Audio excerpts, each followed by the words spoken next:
Laura TV. We are Jay and Laura LaFoon here to answer your questions about marriage and relationships, or to just give you some tips. Well, here's a great question. It says from a Facebook fan, Jay and Laura, my wife and I have very spirited discussions. When we do this in front of other people, they think we're fighting, but we're really both just very, very adamant about our opinions, and we state them directly to one another.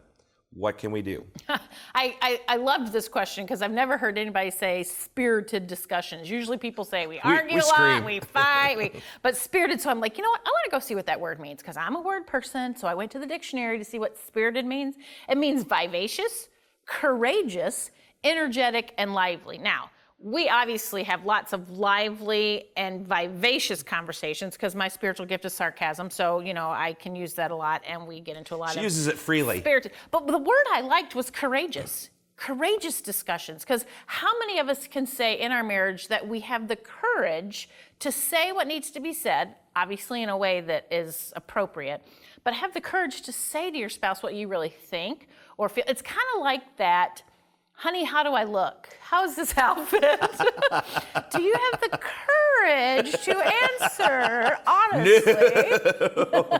You look marvelous. But no, not just those ones that you set each other up and you can't answer it, but that having the courage to be honest with your spouse, what you're thinking, what you're feeling, what your dreams are, what your hopes and goals are, just really, I loved that courageous. It is. And here's what you have to understand about Jay and Laura. Jay is a firstborn, okay, so he's always right, or at least he thinks he's always right.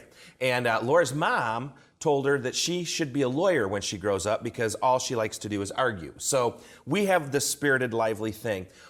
What we've learned to do is to allow our disagreements to grow us and become more productive. We've got good friends that live not too far from us. He's a staunch right-wing Republican, and she's a staunch left-wing Democrat, and they can't have political discussions in their home because they can't agree on anything. But when we have our disagreements, we try to come to common ground. Where do we fall on this? And when you do that, those lively discussions become productive, not only for your marriage, but for you as a person, because it helps you see and grow and live life with a new perspective. But don't be afraid of those spirited discussions, because I think they're great for healthy married couples. Hey, we're Jay and Laura. Thanks for tuning in to Jay and Laura TV. See you next time.